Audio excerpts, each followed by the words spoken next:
Good evening to our viewers in Korea and hello to others watching from around the world. Welcome to this edition of Within the Frame. I'm Han Da-eun in Seoul. Russia held its presidential election over the weekend as the world closely watched, and there were no surprises. President Vladimir Putin came out on top, officially becoming the longest-serving Russian leader since Josef Stalin of the Soviet Union. The victory was loud and clear, but questions remain about Putin's domestic and international challenges. What does Putin's further cementing of his already tight grip on power mean to Russia, Korea, and the world? For some insights, we invite Professor Min Jeong-hun at the Korea National Diplomatic Academy to the studio. Thank you so much for coming in today. My pleasure. And joining us virtually from Canberra is Malcolm Davis, Senior Analyst at the Australian Strategic Policy Institute. So great to have you with us. Thank you very much. Professor Min, let's start with you. So Putin clinched his fifth term, extending his rule to at least 2030. He won 87.8% of the vote, which is the highest ever results in Russia's post-Soviet history. That's according to an exit poll by pollster the Public Opinion Foundation. What significance does this hold for Putin, and what does this sweeping victory mean to Russia? Yes, and as you mentioned, there was no surprise in the outcome of the election, and Putin has won the election, and he will be the longest-serving Russian leader since the Soviet Union period. And this election ensured his lifelong rule in Russia. And as we saw on the screen, it is known that Putin has received 87.8% of the vote, and the voter turnout of the election is 74.2%, which is the highest turnout since 1991. So these numbers show that although U.S. and other Western the countries argued that the election was unfair, Putin is still very popular among Russian voters. And the Russian people like Putin because he is a strong leader who has brought the glory of empire back to the Russian people and stabilized the Russian economy despite the economic sanctions. So although Russian people still suffer from the economic hardship, they think that it's tolerable and they do not have much difficulties in their daily lives. And the outcome of the election shows that Putin controlled completely its government officials and political adversaries to win the election. It means that his domestic leadership is robust and that there is no viable political opposition in Russia. So overall, this election paves the way for Putin to do whatever he wants in the coming years. And specifically based on the money from export of oil and natural gas, he will manage Russian economy and maintain his popularity domestically. In addition, he could be more aggressive in the Ukraine war and more active in enhancing its cooperation with its partners like China and North Korea and mobilizing developing countries as a multilateral format as a leader of the Global South. So there really was no spoiler on this one, right? The outcome was never in doubt. Although there are several terms to call Russia's election, there's a pseudo, illegitimate, state-managed, and predetermined, and so forth. But even so, you believe that the election showed Russian people's strong support for Putin, and it was a way for Putin to secure perhaps his lifetime presidency. Now to you, Dr. Davis. It was a landslide victory for Putin, as many had expected, but it's no secret that there was no opposition in the rubber stamp election. Our Professor Min here has just pointed out that Putin, it showed that Putin still enjoys strong popularity from the Russian people. But in your view, is Putin really enjoying the massive popularity and strong support from the people of Russia? I think for the moment he is. Essentially, Russia is obviously an authoritarian state. It's not a democracy. So Putin can essentially stamp out any opposition, and he goes to extreme lengths, as he's seen with the killing of Boris Nemtsov and Navalny. So I think that the Russian people understand the consequences of opposing Putin. There are some street demonstrations, but they're quickly shut down by the OMON, the Russian Interior Security Troops, who then take the people away for interrogation and basically putting in a gulag. I think that Putin has an iron hand on the situation so long as the war in Ukraine goes his way, which it seems to be going now. He can continue to maintain a grip on power. If the war starts going against him, or if attacks inside Russia start escalating, then there might be some challenges. But really, there's no one set to replace Putin that we could call pro-Western or democratic. Anyone who follows Putin is more likely to be even worse than Putin. And it seems like that many experts echo your argument. They say that a lot of analysis is pouring in at the moment, and they say that most Russians, they believe that Putin has more strengths than weaknesses. And what people of Russia want now more than ever is a strong Russia. And they believe that Putin is the perfect person who can achieve that. Now staying with you, Dr. Davis, Putin is often referred to as the weak strong man, though. And many say that Putin's power is weakening and the system he built is becoming more fragile. And they point to the deaths of Putin's biggest political opponent, Alexei Navalny, and Wagner chief Prigozhin as proof. What are your thoughts on this? Look, that's possible. I mean, his state at the moment is a national security state. Its economy is based almost entirely on the military-industrial complex. There is incredibly heavy corruption right through the state. It's not the strong foundation for a state that has a future. I think that Putin has only war to offer the Russian people. And that's war in Ukraine and war beyond Ukraine. And I think that the risk is that if Putin sees a threat to his rule, or if the foundations of Russian economy start to fall apart because maybe the military-industrial economy starts to show signs of weakness, it can't produce quality of life that the people want, then you could see more challenges to Putin like Prigozhin.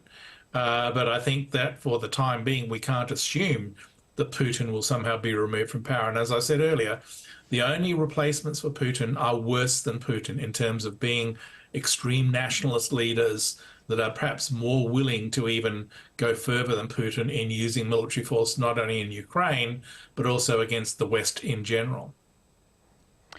Well, you know what people say. They say that the only thing standing in the way of Putin's lifetime presidency is Putin's own health. And you've pointed out that Putin does face some challenges, such as war fatigue, economic uncertainties amid continuing Western sanctions, and also the possible rise of a strong opposition, especially after the death of Navalny. But that possibility remains extremely low at the moment. Now to you, Professor Min. What does Putin's victory mean to the ongoing war in Ukraine? Would Putin be able to press ahead with what he calls special military operation in Ukraine, despite lack of significant military success and the impact of Western sanctions? Well, basically, I think that the landslide victory of the presidential election means that President Putin has secured politically procedural legitimacy domestically to implement the policies that he wants. Regarding the Ukraine war, Putin has got the momentum to stay in the war and conduct further military operation to maintain upper hand over Ukraine in the war. And after taking a better position of Ukraine in the war, there is a possibility that Putin will maintain the status quo and wait until this November, when the U.S. will hold the presidential election. And it seems that the President Putin wants former President Trump to win the election. Trump mentioned during the campaign trail that he would begin a negotiation for a peace treaty between Russia and Ukraine within the 24 hours after he takes the office. And it is likely that status quo will be the threshold to sign on a treaty, which means that Russia could be admitted to officially occupied the Ukraine territories that it took away during the war. Of course, Ukraine will not welcome it, but there will be no option but to accept it. Meanwhile, if President Biden gets reelected in November, Putin will try to maintain the war as much as possible, as long as possible. So the war could last 3 or 4 more years. And if the war is prolonged like that, the war fatigue among the Ukraine's Western friends, including the United States, will increase significantly as time goes by. Then Ukraine will be forced to begin a negotiation for peace treaty and will have to accept that it will lose at least some portion of its territory. So I think that eventually time is on Russian side. So, and the outcome of the upcoming U.S. president election will decide when a peace treaty will be made. So still all possibilities are open, but the situation is moving on Russian side. Putin told in his victory speech after the election, he made 2 things clear, that he will prioritize in tasks associated with the war in Ukraine, while also further strengthening the Russian military. So an extended war and also Putin's stronger aggression looks all but certain at the moment. Now to you, Dr. Davis. Putin, during his victory speech, also made it clear that the election results should send a message to the West that its leaders will have to reckon with an emboldened Russia, whether in war or in peace, for many more years to come. That's after he told local media that Russia is ready for a nuclear war, just a few days ahead of the election. Do you expect Russia's relations with the West to drift further apart after Putin's re-election? Absolutely.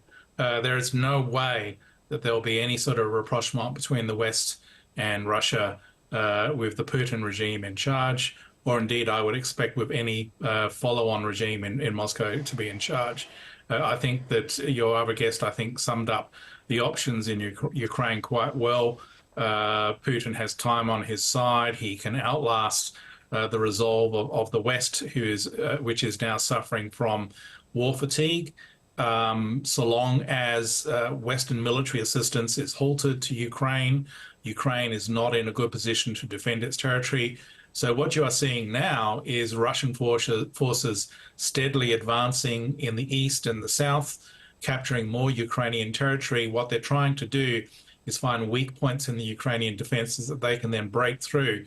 And there's an expectation that in the summer of 2024, that you will see a Russian offensive going forward designed to capture some key significant urban areas. I think what happens at the end of that is that Russia controls significantly more terrain of Ukraine than it does at the moment.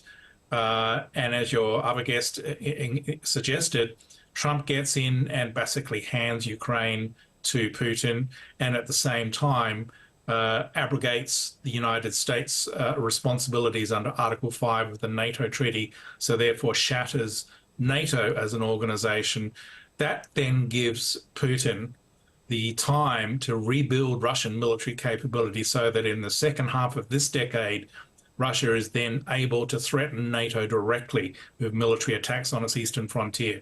And if we want to talk nuclear war, that's when that scenario starts to come to the fore, that risk that a Russian victory in Ukraine sets the stage for a much larger, more dangerous war between NATO and Russia that could quickly escalate into the use of nuclear weapons. If, on the other hand, you see Ukraine somehow coming back into a more favorable position, perhaps because the aid starts flowing and Russian forces are pushed back, then at a certain point you could see Putin being willing to use tactical nuclear weapons in Ukraine, and you end up with the same result. So unfortunately, there's no happy endings here in regards to Ukraine. Well, Putin threatened, after his re-election, threatened NATO with World War III. He warned NATO against any move that would risk direct conflict with Russia, saying it would be one step away from World War III. And so I think that tells a lot about Putin's future diplomatic tactics. And also, we will see stronger aggression from Putin against Ukraine as well as against the West, at least for the time being. Now, Professor Min, now that the election's over, speculations are high that Putin will soon visit North Korea to reciprocate Kim Jong-un's visit to Russia last year. When do you expect his visit to come, and what will be at the top of the agenda? Yes, it is likely that Putin will visit North Korea after his inauguration in May this year. As you know, Chairman Kim visited Russia last year and had a summit meeting with Putin there. And it was known that Putin was invited to visit North Korea at that time. And in this January, the Russian Presidential Office confirmed that Putin had been invited to visit North Korea, and he would visit North Korea in the near future. But it also said that Putin would not visit North Korea before the presidential election. So it is likely that Putin will visit North Korea after his inauguration sometime in May or June. But many experts think that there is a possibility that Putin will first visit China and then visit North Korea, probably May or June this year. As you may remember, the President Xi Jinping chose Russia as his first country to visit when he took office in 2013. And therefore, it's plausible to expect that Putin would visit China first this time. And he already got such kind of the travel itinerary. The Putin visited China first and then visited Pyongyang in 2000. So, regarding the agendas of the upcoming summit between Russia and North Korea, it is likely that the two leaders will mainly talk about how to improve their bilateral cooperation, like military and economic cooperation and human exchanges. And since the Ukraine war broke out, North Korea has improved its military and economic cooperation with Russia. And North Korea provided ammunition to Russia, and in return, it received economic aid, military weapons it needed, and technological advice from Russia. Meanwhile, Russia welcomed North Korea's military and diplomatic support in the Ukraine war. And with North Korea's ammunition, Russia could make up its ammunition shortage, and it could also show off to the international community that Russia was not alone in the war. So these situations show that the bilateral cooperation between North Korea and Russia has been beneficial for both countries. And there is the evaluation among the North Korean experts that North Korea did a very good performance with the help of Russia last year. So it is expected that the two leaders will mainly talk about how they would enhance their cooperation in the upcoming summit. We are a little pressed on time, so I'm just going to skip to our last question. Professor Min, South Korea-Russia relations have hit new lows after recent diplomatic rows over South Korea's aid to Ukraine, and also due to Russia's arrest of a South Korean national on spying charges. What are your prospects for the two countries' relations going forward? Well, I think the South Korea-Russia relations got worse after the Ukraine war broke out. But Russia has not completely closed the door for diplomatic relations with South Korea. Russia still thinks that South Korea is a neighboring country that does not impose direct threats to Russia, and South Korea is still an important partner for its economic development. And meanwhile, it's necessary for South Korea to manage its relations with Russia. As you know, Russia has been an important partner of South Korea for coping with North Korean problems, energy security, and economic cooperation. Although, so of course, there's no doubt that Russia should be blamed for invading Ukraine, but it's still necessary for South Korea to manage its relations with Russia in terms of its national interests. So personally, I hope that South Korea will silently increase its diplomatic efforts to manage its relations with Russia. Putin's inauguration, personally, I think, could be a turning point to improve the bilateral relations between the two countries. So I think South Korea does not need to make an official statement about the outcome of the Russian election and Putin's inauguration, and silently increase its communication with Russian counterparts after Putin is inaugurated. So personally, I believe that it's about time for South Korea to pragmatically manage its relations with Russia. All right, so hopefully South Korea will quietly and subtly, but still strike the delicate balance there between Russia and Ukraine. Hopefully it'll come up with some smart strategy. Thank you. We'll have to leave it there. Thank you so much, Dr. Davis and Professor Min, for sharing your insights tonight. Thank you. Thank you. And that brings us to the end of this show. Thank you for watching, and be sure to tune in at same time tomorrow to join our conversation. Goodbye for now.